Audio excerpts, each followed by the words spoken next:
बच्चों में सुधार होना चाहिए, माता पिता सही आचरण होना चाहिए। ये कह रहे हैं, कुमार जी कह रहे हैं कि मेरे माता जी का किसी से संबंध है और पिताजी का किसी और से संबंध है, जिसके कारण आपस में उनकी लड़ाई होती रहती है और इस पे हमारे पे बहुत असर पड़ता है। वैसे ही जी कह रही हैं कि माता पिता के जब आचरण गलत हो तो घर पे बच्चों के बहुत असर पड़ता बहुत है। महाराज बड़ी समस्या है, बहुत बड़ी समस्या है। और आप लोग अपने को संभालिए। किसका प्रश्न है? हाँ, आप लोग अपने को संभालिए। बहुत कलयुग का विचित्र समय हो रहा है। अब इस पर हम क्या बोल सकते हैं? जहाँ चरित्र ही दूषित हो रहे हैं, माता पिता बच्चों के चरित्र का निर्माण करने वाले गुरु हैं। मातृ देवो भव, पितृ देवो भव। और जब माता पिता ही आचरणहीन हो रहे हैं, अब कलिकाल का ये मलिन व्यवहार है।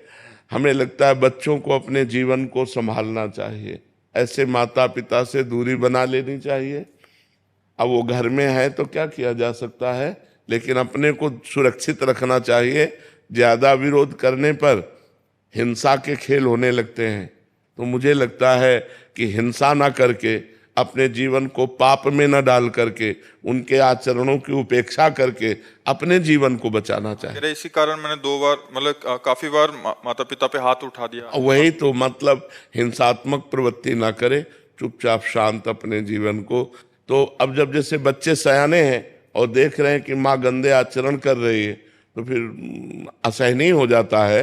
पर हमें उन बच्चों से प्रार्थना करनी है कि ऐसा करने से आप जेल के अधिकारी होंगे, आप जेल में जा कर के कष्ट भोगेंगे। तो आप ऐसा क्यों करें? आप ऐसे माता पिता का मन से त्याग कर दें। और अगर सयाने हैं तो बाहर जाकर कमाइए, खाइए, अपनी जिंदगी जीजिए। ऐसे माता पिता के संग से दूर हटिए। जहाँ तुम्हारे अंदर क्रोध आता है, तुम्हारे अंदर हिंसा की भावना आती है, उसको त्याग कर दो, नहीं तो तुम्हारा जीवन बर्बाद हो जाएगा। मान लो तुमने माँ को मार दिया या पिता को मार दिया, तो जेल तुम्हें होगी, जेल के भागी बनोगे। तो फायदा क्या हुआ? पूरा जीवन जेल भोगो। वो अपने आचरण जो कर रहे हैं करने दो, तुम अपने जीवन को संभालो, पढ़ो लिखो, मेहनत करो, नौकरी पेशा करो। अब ऐसे माता पिता से उदासीन हो जाओ जो ऐसे गंदे आचरण करने वाले हैं, क्योंकि समय बहुत गलत चल रहा है।